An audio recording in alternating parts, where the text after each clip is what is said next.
गांव के गांव के किनारे किनारे एक एक घना जंगल था। वह जंगल अपनी हरियाली और जीव जंतुओं के कारण प्रसिद्ध था। गांव के बच्चे अक्सर वहां खेलने जाते थे, लेकिन एक बात उनकी दादी हमेशा उन्हें बताती थी, शाम होने से पहले वापस आ जाना। एक दिन राहुल और उसकी बहन काव्या जंगल में खेलने गए। वे दोनों बहुत उत्साहित थे क्योंकि आज उनकी गर्मी की छुट्टियां शुरू हुई थीं। जंगल में घूमते घूमते वे बहुत दूर निकल गए और समय का ध्यान नहीं रहा। खेलते खेलते वे गहरे जंगल में पहुंच गए। अचानक उन्हें महसूस हुआ कि सूरज डूबने वाला है। राहुल ने काव्या से कहा, हमें अब घर लौटना चाहिए, नहीं तो दादी नाराज हो जाएंगी। लेकिन काव्या ने एक अजीब आवाज सुनी। क्या तुमने वह सुना? काव्या ने पूछा। राहुल ने भी कान लगाकर सुना। हाँ, वह आवाज कहाँ से आ रही है? दोनों भाई बहन उस आवाज की दिशा में बढ़े। थोड़ी दूर चलने के बाद उन्होंने देखा कि एक छोटा हिरण झाड़ियों में फंसा हुआ था। वह बेचारा कोशिश कर रहा था, लेकिन निकल नहीं पा रहा था।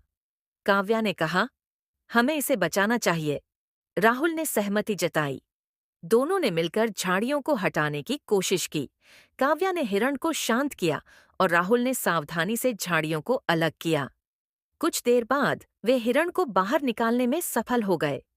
हिरण ने अपनी बड़ी बड़ी आंखों से राहुल और काव्या की ओर देखा और जैसे उन्हें धन्यवाद कहा।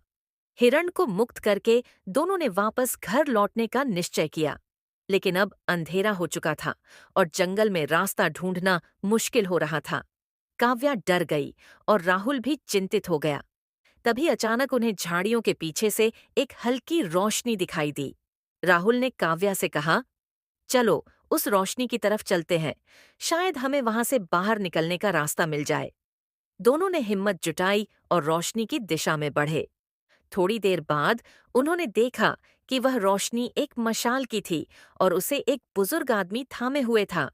वह आदमी जंगल के रखवाले थे। उन्होंने राहुल और काव्या को देखा और कहा, बच्चों, तुम यहाँ इस समय क्या कर रहे हो? राहुल ने पूरी कहानी बताई। वह आदमी मुस्कुराए और बोले, तुमने अच्छा काम किया, पर अब तुम्हें घर लौटना चाहिए। मैं तुम्हें रास्ता दिखाता हूँ। बुजुर्ग आदमी ने मशाल की रोशनी में उन्हें जंगल से बाहर का रास्ता दिखाया। गांव पहुंचते ही उन्होंने दादी को देखा, जो चिंता में थीं।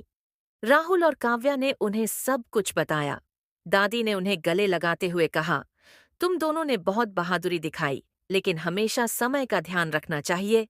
उस दिन के बाद राहुल और काव्या ने न केवल समय का ध्यान रखना सीखा, बल्कि दूसरों की मदद करने का महत्व भी समझा। उस जंगल का हिरण उनके दिल में हमेशा एक खास जगह रखता था, जिसने उन्हें सिखाया कि साहस और दयालुता हमेशा साथ चलते हैं।